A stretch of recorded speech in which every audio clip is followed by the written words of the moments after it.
Hi guys, this is Peter and welcome back to the GIZGUIDE channel.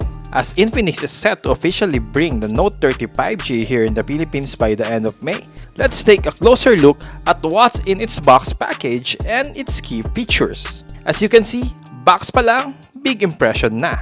We get an MPL theme here since of course the brand is sponsoring the 11th season of Mobile Legends Bang Bang Professional League. Therefore guys, expect this to be a gaming ready smartphone. Okay, mamaya na yung specs, let's slide open this box. Underneath, we get the official packaging in this aquamarine-like color. Buksan natin to and we get the phone right away. Let's remove the plastic and ayan, we get it in this interstellar blue color. Itabi muna natin yan. For the other things in the package, we have a SIM ejector tool, the manual, and a free glass screen protector, which is definitely a nice detail to have.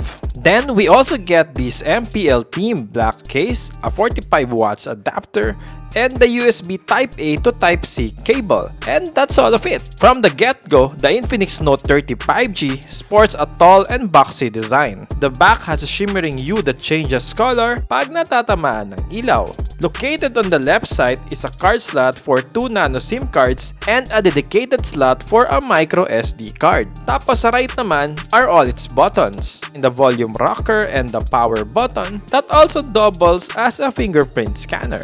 On top is a speaker grill and some JBL branding. Oh wow, in partnership na sila with JBL ngayon. Then below are its main speakers, USB Type-C port, main microphone, and the headphone jack. Unnoticeably, a large square bump carries its triple cameras na may 108MP main shooter, a 2MP lens, and an AI camera. Did I mention that this phone has an IP53 rating and JBL tuned speakers for quality audio performance? Interesting, diba? We'll test it more in our full review. Up front is a Full HD Plus 6.78-inch LCD display with a refresh rate of 120Hz. So far, the colors look lively and scrolling is smooth. The bezel looks slim all around with a punch hole notch on top to hold its 16MP camera. Meron din itong front speaker and an LED indicator sa upper right. Oh, by the way, as a little teaser, here are the first camera samples we took using its cameras.